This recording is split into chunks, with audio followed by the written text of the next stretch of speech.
to the Inside Texas live show here on this fine Sunday with my guy, Coach Dub. What The up? show, What up?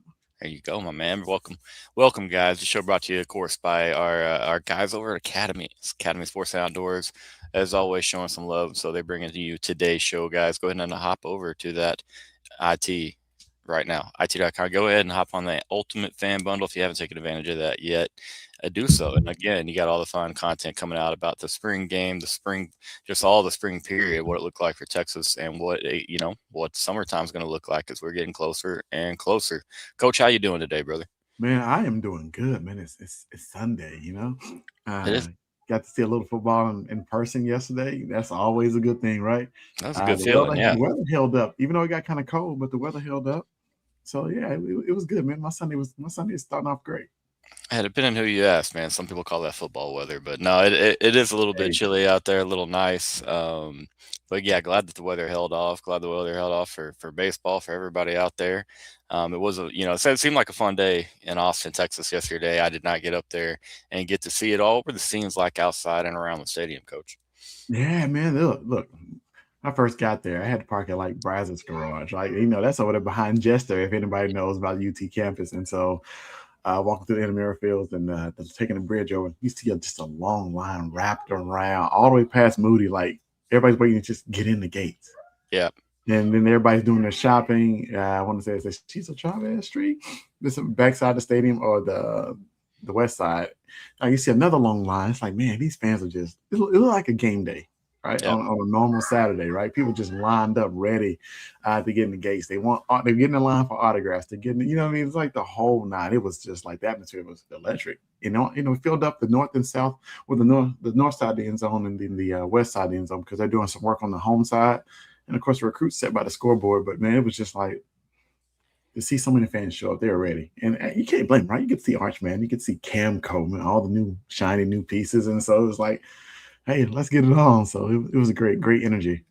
I think that's a mix, man, of you got a lot of people excited to see the spring practice, not really a game, but you didn't have that luxury last year. We had our fan day and not really the same setup, you know what I mean? So, hey, we missed it a little bit, but then also you had a pretty cool fire sale. A lot of people saw some pretty cool merch grabs. A lot of people went in there and took advantage of that. And so, yeah, I had some folks that were for hitting me up like, hey, how early should I get there? I'm like, you know what? I don't think too early is a thing for the fire Mm-mm. sale, man, because you're gonna have somebody that's camped out there. Yeah. I wish I'd got there early enough to buy something myself, man. I was like, man, where y'all getting all this cool stuff from? Yeah, hey, it's some good deals, man. So again, every year take advantage of those fire sales when you get an opportunity. Let's talk about inside the stadium, though, man. Just real quick, recruits, man. Recruits like the environment, the scenes at DKR. Do they kind of like just the structure of how everything went with the day yesterday? Yeah. I mean, for the most part, right, recruits really like loved it, right? And the families of the recruits loved being there on the visit. I think a lot of times, a lot of these kids have been there. Some have been to games, some haven't, right? So they've been on campus. They've got to do the whole visit. They got to Hmm. see practice, but seeing it in a different environment when fans are there and fans knowing their names and like, wow, these people know me already, right? And that's a huge deal. It really sells the program, right? To show you, you know, I'm I guess I'm a rock star. Like some, you saw Keon Hemphill Woods who just committed to Texas last week. He's like, man, these people coming up to me, knowing my name, wanting pictures, wanting autographs. It's like, hey, I'm still a high school kid, but just that level of just awareness from the Texas fans, like, man, it was the recruits loved it. They loved the attention, but it felt good, and anybody should. Hey, always be recruiting, and it seems like the Texas faithful are leaning into that as well. You know what I mean? It's a team effort out there. Everybody's got to do their part. Yeah. Just a little bit. So no, I just had to get that little bit of a tidbit, from the coach or from coach on the recruits because hey, the big day, a lot of star talent on campus yesterday, and of course we're all worried about the guys in burnt orange and white, but there's some guys that will down the line be in burnt orange and white. Mhm. That as coach just said, they like what they saw yesterday. Always good to hear that. Um, Scrimmage time, practice time, if you will. I want to start on the defense because All right. I think that you could just kind of be in the vicinity of DKR, and you could have heard Will Muschamp a couple different times throughout yesterday's practice. Just overall, how would you describe, the defense's effort, from a effort, energy, and physicality standpoint?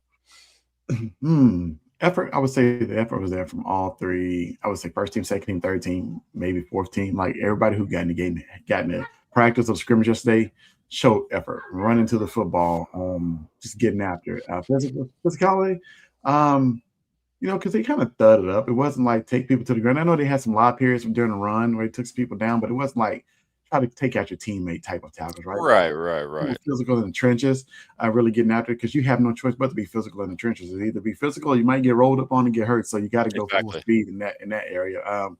But I saw a few times the running back step up. When they brought blitzes or pressure from Rasheem Biles, and the running backs kind of step up and say, "Hey, no, you're not getting to the quarterback." And like you heard a little bit of collision for the most part, but it was some physicality. The cornerbacks were physical at the line of scrimmage when it came time to press. Like I saw some very sticky coverage, down the field, still bumping, getting their hands on receivers. So I love to see that, and you can tell like they're going to turn it up in the season. But you kind of tell they were kind of not going through the motions, but it's like, hey, I'm here. We got pads on, so I'm gonna hit you. But yeah, it was kind of good to see those guys thud up, as Muschamp say, thud up or you won't play. Yeah, you can tell that's a real thing.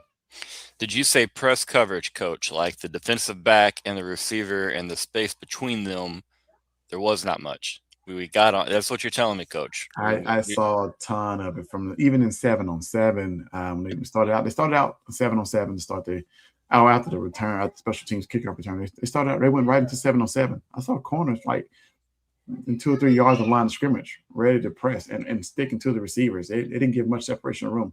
I saw maybe 1 or 2 corners turn and play butt to the sideline technique, right, and kind of shuffle out of it and bail out. For the most part, man, it was like, no, we're going to play 2 or 3 yards from line of scrimmage all day. I didn't see a lot of off-man coverage. I think they kind of kept it simple and basic, which is a good thing. And so, because that's what everybody wanted to see. You gave the fans what they wanted to see, more physical coverage. I'm sitting next to one fan. He goes, "I'm sure glad Muschamp is here. Look at the cornerbacks; they're pressing the receivers. That's all I prayed for." And so you just see the fans notice, right? And they gave him exactly what they wanted to see. Hey, we've ripped off ball coverage plenty. Let's rip some press. A little bit now. So again, we as fans, that was a big part of some of our outcries with our defense last year, third down defense. We want to see snug coverage, man, and it sounds like you saw a lot of that yesterday. If you were at DKR, you talked about the secondary, man, the corners being physical. Anybody in particular that really stood out in your mind? Man, the whole group, and I know that sounds like so cliche. The whole group stood out like no, from K. Phillips, Grayson Littleton, Bo Masco, Samari Matthews, even Kobe Black. Like they show a physical presence on the perimeter. Like sometimes you had to look out if you didn't have K. Phillips didn't have his dreads out, like you wouldn't know it was him because everybody looks the same, right? And then that's Right. kind of hard to do because everybody's playing the exact same. And so to see that was very, very impressive. So as far as stood out, I mean, they all look the same. I know they all look the same, which is what you want, right? If I were to substitute a guy in, there's no drop off. And of course there will be drop off, but to see that yesterday didn't seem like much drop off when somebody else came in shows you that they've really been working on that technique. Um, and I'll take this back. The one time they did play off coverage, it was a busted coverage, but KJ Lacy didn't see Dalen McCutcheon wide open in the end zone. They chose to go off coverage. I think it was like a little switch route, and they got kind of lost. They were off coverage at that time. So that was one time I saw it. Great problem to have, man. If you got 5, 6 deep on that and that's cornerback depth chart that go out there and like you said, there's not much of a drop off. And again, you're gonna have some guys that maybe do this or that a little bit better than the others. I thought Kobe Black from clips I saw, he had some really positive reps. Specifically in press coverage, being in the receiver's face. I thought he handled that, looked really comfortable, really natural there. I thought Rasheem Biles, again, we're moving off cornerbacks now, but I was not at DKR, but clips I've seen, more athletic than even maybe I thought, and again, you've seen him in practice and everything. You know that he's a different kind of breed when it comes to athleticism. Any takeaways from the Pitt transfer and really the first kind of like not game atmosphere, game experience that we saw from him, but just any thoughts from what you saw at Biles? I think what we saw on film and highlights from Pitt, we got a chance to see that yesterday. His athleticism, using him to create pressures and blitz up the middle or to the C gap or whatever the case. Well-timed blitzes. He's very, very good at that. Like he times it up so well. He's not impatient. Like you won't know he's coming till he's coming, right? And so he does a great job of that, creating pressure. And the thing about it, I know it ties into the secondary. The fact you can do that because you have your second, you're not worried about your secondary. bodes well for the fall. But we'll get into that like later. But man, Bowles did it. He did a great job timing up his blitzes. I didn't really notice him versus the run much, right? When they did run, I didn't see too many runs at all. Really, they didn't run the ball much yesterday, but um, not as much. But he really had well-timed blitzes, just creating that extra man pressure when they brought it. It's like he was in the backfield every time. I said I think he probably would have had 5 sacks and 7 pressures yesterday. That's what it felt like. He was in the backfield that much every time he brought pressure. And so, but not only him, I saw Coach Paula doing the exact same thing. Like he looked very, very good yesterday. He really did. I know some people say, well, he may be an edge. Like he showed he could play linebacker yesterday. I saw him read and react, then shoot the gap, go make a tackle for loss versus Michael Terry. The very next play, they ran like a mesh concept. He picked up a crosser and stayed with him and had a PBU. I was like, okay, Kosi, you got something. And so I saw those two guys really, really stood out. I thought Justin Cryer did some nice things versus the run when he was in there. He showed physicality. Feel like he's maybe a step or two behind, covering running backs out the flats, but that's not his game, right? You want him in the box, but I mean, for the most part, like the linebackers look good, but Bowles looked really, really good, creating the extra man pressure when they brought it. I thought the linebacker, from clips I've seen, I was pleasantly, pleased by what we saw. A lot of athleticism, a lot of speed there. Kosi is a football player, dude. He's like, you know what, I'm gonna play football. It feels like almost with a little bit of reps, you put him at any spot out there, and he's gonna turn turn it into a positive. He's just a football player, man. And Yeah. so, really, really good. I feel like defensive scrimmage, overall, again, you talked about the physicality of the defensive line, and we'll kind of get to that in a little bit. What you have in Colin Simmons, Lance Jackson, et cetera. But yeah, you wanted to see the linebackers. You wanted to see this secondary. You want to see some safety play. Again, I like hearing Coach Boom. Again, it makes me feel younger. Maybe that's it, Coach. I just start to think like, oh, the teenage me got to hear him the first time he was in Austin, and so now, not by default, that youth comes back into my life. But I liked what we saw, man. Again, Kosi, stud, Rasheem. Again, you didn't see a ton of Ty Anthony. I love Ty Anthony Smith, though, and I feel really, really good about him and Mike.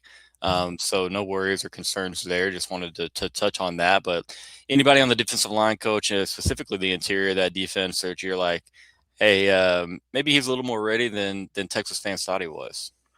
Man, look, nothing happens without the defensive line, right? We can talk about secondary linebackers, but the trenches is where it starts. And in Jafar, oh my gosh, it feels like he's continuation of what he did in Arkansas versus Texas last year, and he looked good then. And he was kind of ragdolling people, like he can get off blocks to make a play. Now I'm glad he didn't play as much. You see what he can be when he's fresh. Somebody's rotating in behind him, like he can truly dominate and take over a game in the middle. Like that kid's going to skyrocket. He's going to have one heck of a season. He's going to have NFL teams come calling after him, like because what I saw yesterday, he's dominant. Right? He's very, very dominant. I didn't see Colin Simmons out there. I don't know if he even played at all. But Alex January got to mix in just a little bit.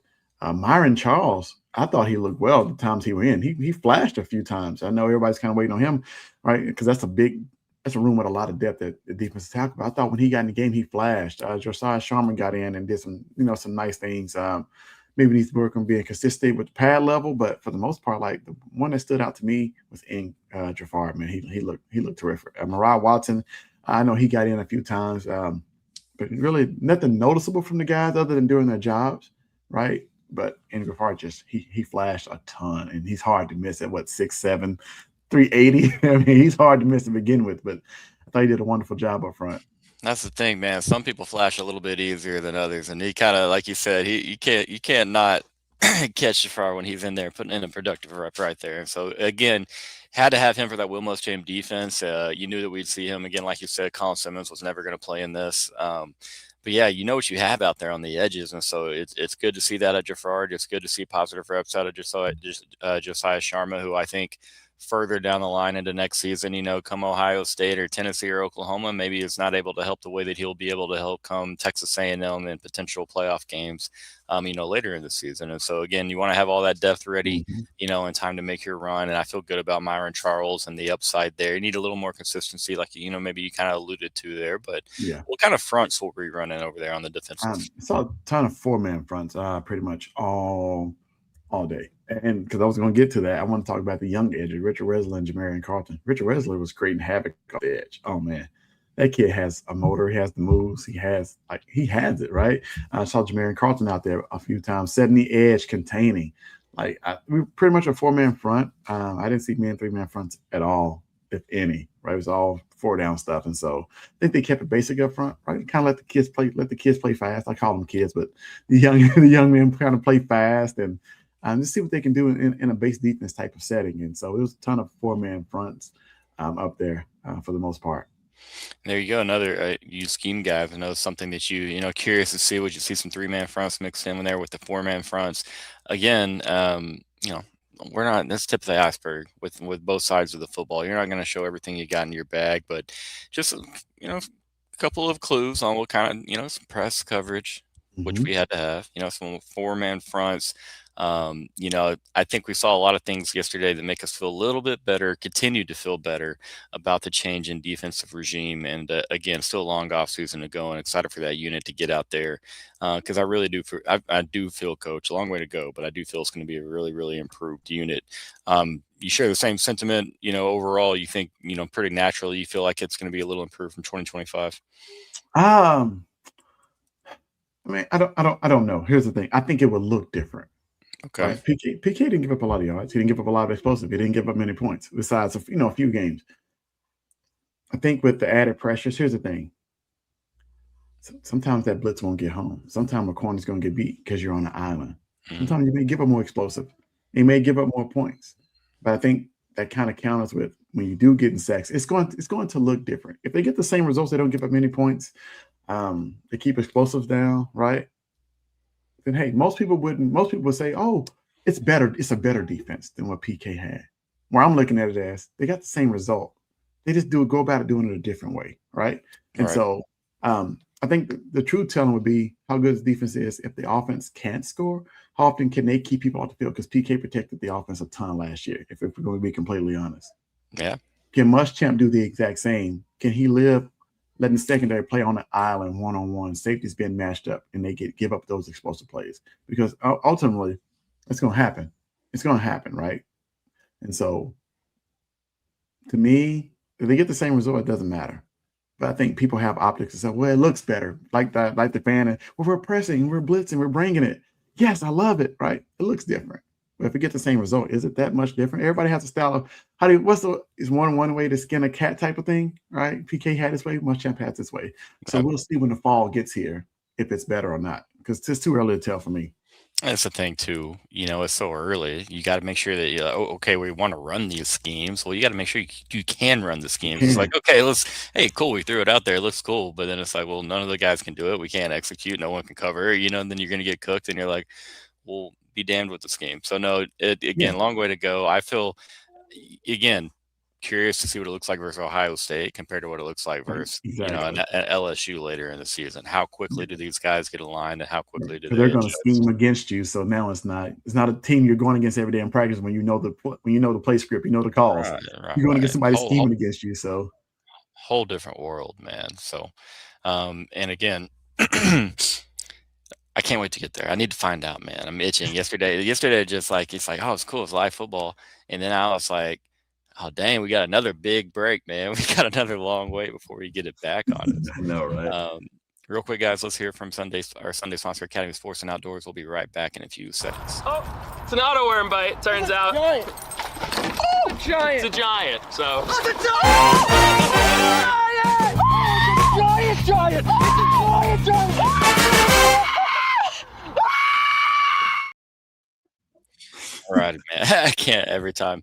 I normally have a pretty good joke to go on with that right after, tied into somebody screaming. I've got nothing, man. My brain is cooked, and that one caught me. That made me laugh a little harder than normal. Yeah. Let's talk offense, Coach. You could talk about a lot of different guys because Texas fans I feel like, so excited about so many different guys. Obviously, Arch Manning. Well, you got KJ Lacey and Dia Bell who've looked good all spring. You've got these backs who are, maybe a little bit more firepowery than what we had in the backfield last year. Obviously, you have the addition of Cam Coleman. You have growth at the tight end room. You talk about who you want to talk about, Coach. What'd you like out there from what you saw on the offensive side?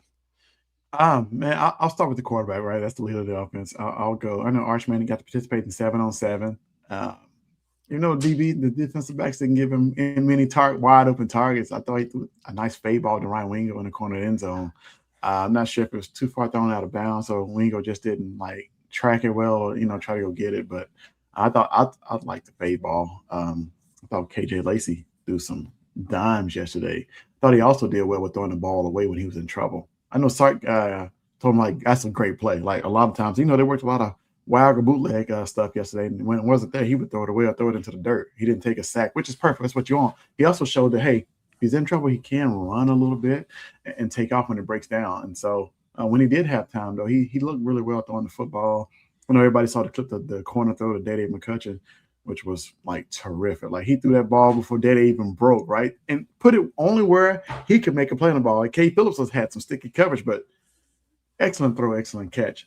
He had another corner route in the end zone where Jermaine Bishop took the ball away from the DB, but I thought that was a perfect play. And then, of course, we all saw the ball down the seam to Jermaine Bishop as well. Thought he put it right over the DB's head, and the other safety couldn't get over top of it. Like he put it perfect placement. So I thought KJ showed some nice things that, look, I'm not going away. I know you brought Dia Bell in. I know I'm backing up Arch, but I'm here to compete. I'm here to stay. Like, I'm not going anywhere. He showed a lot of nice things yesterday that he can be the second quarterback on this team. So I enjoyed his performance yesterday. That's a competitor, bro. He ain't scared. He can compete. He's gonna put his hat in the ring and again do everything necessary to make sure that hat's selected, dude. He's a baller. And so again, I'm glad that the Burn Orange faithful got to continue to see KJ's development and his growth. You talked about the dot to Bishop. A lot of velocity on that. Perfect spot for that football. Beat the safety coming over the top. And again, the corner route to Dede. It's damn. That's yeah, right. Pretty nice throw, man. Like you got to be real about it. The catch from Dede McCutcheon. Dede had a good day. Yes. Once he got out there, him and Jermaine spent a lot of time on the field together and looked really, really good. Could be the future of that receiving room. Any thoughts, on Dede McCutcheon, Jermaine Bishop, or just the receivers in general? Was it Jermaine and Dede that kind of maybe stood out to you the most? Because like you said, it wasn't like Cam had a lot of space out there running scot-free. Right. They did a good job on him. Yeah, I think Dede did such a great job working the slot, working the middle. He kind of looked like, that typical slot receiver. Like he stayed in phase with the QB. And pretty much what that means is, a lot of times when you run QB waggles or you're in the pocket, you break down, he stays in the line of sight with the quarterback where you can see him, right? He found some space in the middle, across the middle of the field, coming uncovered, right? If he's running across the field, he'll stop and go back the other way, right? Because he sees the quarterback scrambling, where the DB is probably looking at the QB or looking and not paying attention to Dede, realizing he's broke away from him. So I thought he did a great job of doing that, staying active and showing his numbers to the quarterback, which was huge. That was terrific. So Dede just had a terrific day working across the middle of the field. I think Jermaine Bishop showed his explosiveness and showed what he can do. Of course, we saw the seam route. I thought he had a nice catch. They kind of run like a stick concept. Either you turn around and hook up or you kind of break towards the sideline versus like cover 2, trap coverage, or cover 6, whatever. And he found a space between the linebacker and the corner and sat down. I thought that was a perfect route, right? Because if he sat down, pretty much he saw the linebacker was coming towards him. You can't turn around at that point. You got to break out, right? But don't run too far because you're running to the corner. So he saw a nice little soft space to kind of catch a ball there. What I thought was nice for a freshman to do, because most people wouldn't know what to do in that situation, an option route. So I thought he had a nice showing. The play I really love the most is the touchdown he caught in the back of the end zone. DB had his hands clearly on it, but Jermaine Bishop, being the athlete he is, like, no, that's my ball. He ripped it away and came down with it. Most people would give up on the play or wouldn't know what to do or panic when the ball's in the air, right? Oh, well, it's just an interception. The ball's kind of thrown behind me. Like, no, that's my football. And so to see that, to compete for the football while it's in the air, I absolutely love. Can't rely on a perfect throw every time, baby. You got to go open. You got to go open, growing man of football on occasion. It is pretty crazy to see, like you just kind of talked about, the how nuanced some of these youth wide receivers are, man. It really is impressive. And obviously, it's not just the guys in Burn Orange, but Dede and Jermaine. You see it all over the country. Some really big, true freshmen, second-year guys just really just. Jeremiah Smith, Ryan, you've seen it. These guys are fully able to come in and understand, again, the nuances it takes to play that position. And so, good tidbits from Coach there talking about the stick routes and just how to understand spacing. You can't make your break too fast. You can't make your break too far. And so, impressive, man. Again, we know that Sark has been pretty tight with that wide receiver rotation over the years. If that's going to change, you have some pretty dang good young talents in there that seem like they're chomping at the bit. And hey, earning those stripes, man, and earning some reps out there. Let's talk O-line for just a second, brother. Again, you got to add the caveat. There is no Gooseby at left tackle. You don't have Lawrence Seymour yet. But what do you think about the, everything from the O-line? Because I had some friends texting me saying, it's the same old dang O-line, man. You lied to me. You know what? We only had one false start, a pre-snap penalty. That's a positive. One. I'll take it. Well, I mean, hey, I'll take one. Right? Coach, I'm running with that, baby. I'm running with it. I thought that the offensive line looked like they didn't have Trevor Gooseby, Siani. Right? I thought that's what they looked like. Young. For the most part, there's some good blocks in between and on a few runs, right? But for the most part, they just couldn't pick up the blitzer. I saw offensive line really trying to find their footing. When you're trying to run wide zone, you're falling down. You got to keep your feet because running back needs some space, needs to find a lane to cut through. So you can't be falling down, tripping over your feet. I just didn't see the offensive line look like it had improved since week 3 or week 4. It looked like a week 3 or week 4 offensive line from last year because you got so many mix and matches of offensive line from young to older guys, people who are coming back for a third year, still trying to get it and figure out. Just wasn't overly impressed with the offensive line whatsoever. Not saying they didn't compete or far off the football. It's just your technique things. You got to stay on your block.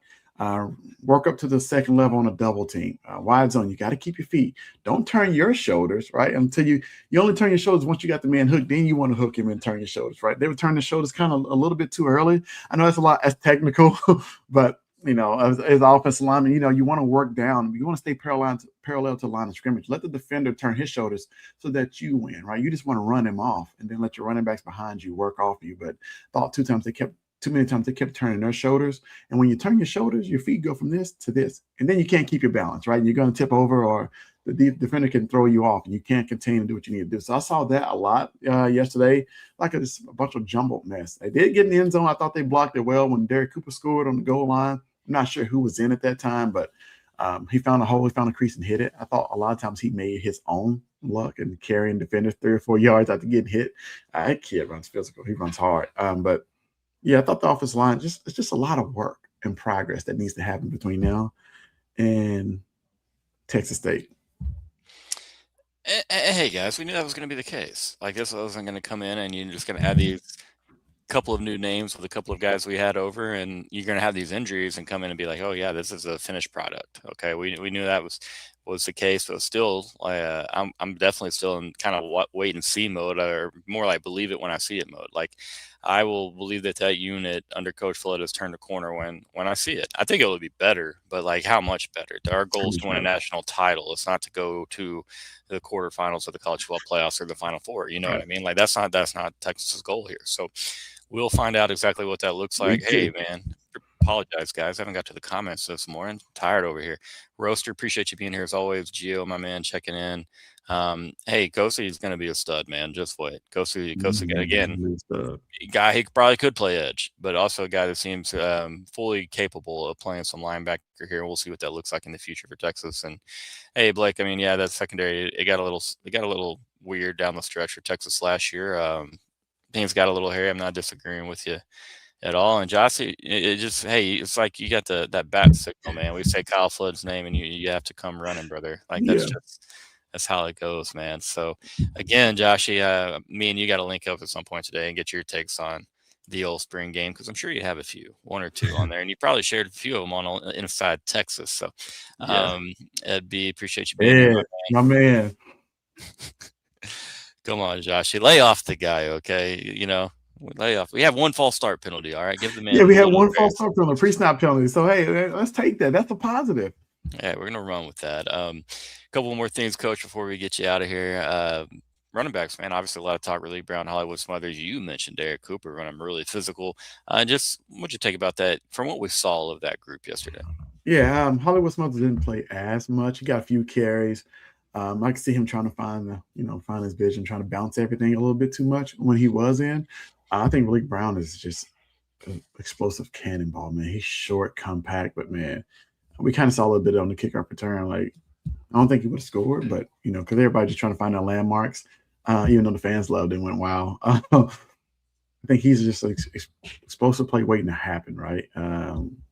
But Brown, man, I mean, Derek Cooper, man, he just runs with power. Sometimes he run a little too high, like every young running back. But he's going to carry a defender too. He's not going to go down. I think they got him in trouble because he ended up fumbling. Derek Williams came in late, I think, punched it out. But he had 2 guys on him already. Young guys got to know, hey, okay, the play's over. I got to go down and protect the ball. But he's young, like, no, I'm trying to keep my legs going and turning. Like, no, sometimes you got to know when the play is over. So I think they got him in trouble on that play. But other than that, I love the way he runs the football. Michael Terry looked good. I thought he ran through some arm tackles as well. So he looked good yesterday running the football between the tackles on the edge and finding the cutback lanes on outside wide zone. And so I thought Michael Terry looked like a natural running back to me. I know everybody wants to find out, hey, what position does he play? He looked like a natural running back yesterday carrying the football who can run behind his pads. I thought James Simon was trying to find his footing all game.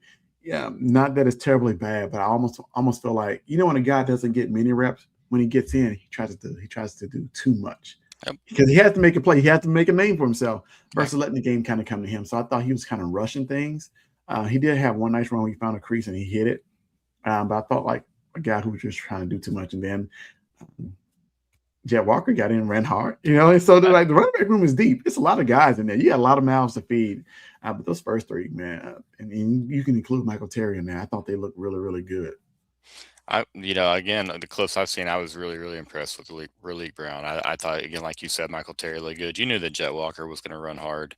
Yeah. Making your point on Simon, just so imagine you take a handoff like on a stretch concept or an outside zone concept, instead of being patient, letting blocks develop, and then you having a clear read on where to make your cut or when to accelerate, you're just flying into the mesh. You're just flying into the back of your offensive lineman. You know what I mean? We've seen that before. You see it out a lot of backs at times. You just, like Coach just said, you're so fired and amped up. It's my opportunity. I got to make the most out of this. And so that patience sometimes can be tested for some of those guys. And so I'm sure, with more opportunities for Simon, it's an opportunity. Hey, I get to go prove myself today, and guys a little jazzed up. And so plenty of time for him to kind of, remedy that issue there. But Coach, appreciate those thoughts on the running backs there. Real quick, tight end thoughts. It's Spencer Shannon that, hey, we're IT, Inside Texas over there telling me, hey, we're feeling a lot better about Spencer Shannon.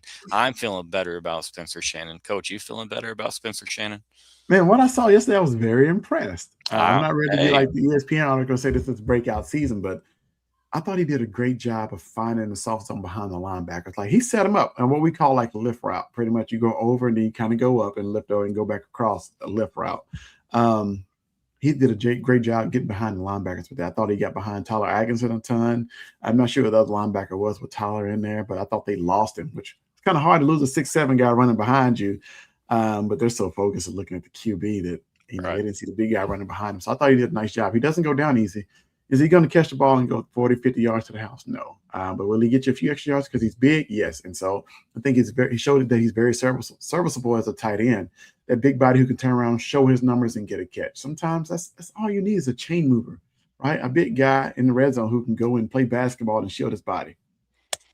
I mean, hey, Coach, and I'm not knocking my guy Gunnar Helm. I've loved my guy Gunnar Helm, but we saw Gunnar Helm have some big explosive plays for Texas. So Coach Sark is going to scheme up a tight end to get out scot-free. He could get me out there right now running scot-free in my 4.940 time. I'm telling you, we'll be surprised since we're going to have a big play this year. But no, that's a perfect assessment, Coach. We just need a chain mover, man. Catch that football, make one little move, fall down 2, 3, 4 extra yards for us. You know what I mean? Helping that ground game out, helping us keep moving the sticks, sustaining drives. So again, I think he's going to be a starter. I just want to say, I think he's going to be a starting tight end. I know Micah Masunas was brought in to be the blocking guy, and that's what he was known for at Michigan State. I didn't see that presence out there. I thought he missed a few blocks. Spencer's a better athlete. I think. Oh, yeah. Spencer's definitely a better athlete, but Masunas was brought in to be that physical guy, set the edge when trying to run wide zone. I thought he didn't keep his feet as much. Like, he didn't show that physical presence that he was brought in to be. I didn't see it. I thought Nick Townsend did a great job mixing up. We know he loves to block. I know he had a few drops. I even saw him after the game. Like, man, keep your head up. It's practice. Like, you graded out all well during the spring. Don't let one practice, deter that. And so I know he had a few drops, but I thought he got open. Right. So if he catches those, he has a chance to really do some damage underneath. Like Mari Winston did some good things. Well, getting down the field, they flexed him out a ton. That's my baby Antonio Gates is what I like to call him. But he has some soft hands. He went up and between two defenders, tried to make a catch. He looked athletic, like he's trimmed down, lost some weight. So I thought the tight ends for a group, I thought they looked good, right? And of course, there's a lot of improvement to get better. But Spencer Shannon may be your guy right now. Hey, I'm just saying, man, I was pretty impressed from just overall in the spring. And again, you coach, you're not you're not alone in that sentiment. You've seen Eric talk from practice reports about, him believing that Spencer is ahead of Mike Musunis right now, seeing obviously that he's ahead out there in reps. And so that's a great issue for Texas. You bring in this inline blocking tight end, and Spencer Shannon's development and growth continues. He looks very comfortable in his own skin right now. I'll say that as a football player compared to last year in the first couple of weeks of the season when you're an undersized blocker and you're being asked to get out there in 12 personnel. And it's just, hey, it's throwing our head against the wall. But is this year number 4 for him? I want to say. Maybe I think redshirt junior year should be 4, right? Well, yeah. I mean, so you can kind of see it coming to his own. I think it's the new added muscles and tattoos that did it, man. I don't know. He had a few attributes. Now he's playing. I think sometimes you see a kid develop, and in this day and age, if you don't play by year 1 or 2, you go to the portal and find a replacement. He's had a chance to stay on the roster and actually develop like they used to do for the portal and all that, right? Kids wouldn't shine to that 3rd year, 4th year, right? Because they had time to buy into a program. I think he's at that stage now, and we're finally getting a chance to see it. But most of the time, we don't get a chance to see it in a new age because we've already shipped him out and brought somebody else in. Sure. It's a really good point. That happens all the dang time, man. Again, credit to the staff for hanging on to Spencer Shannon and developing the young man, but also Spencer Shannon putting in the work and having the patience to stay with the program, because you don't see that every day in college football anymore. But again, man, it's a long way to go. Where like we're saying, we're not calling him Baby Gates or Gronk yet. Like, hey, we need to see him go out. He looked good in practice yesterday. We're not over here. We're not celebrating too hard. It's impressive that he's continued to stick with it, that he's definitely and obviously put a ton of work and effort into this program and into his personal development. Coach, it's been fun having you on here, man. I got to get to flag football. My guys, we got vengeance to get at noon, baby. Okay, go get it, my man. We got we're opening the spring season, getting back on the team that got us in the Winter League Championship. So I can hear my little man in there fired up. He's doing chants. He was sick all yesterday, so I'm glad he's feeling a little bit better. But hope he's ready to play low and play fast. You know what I mean, Coach?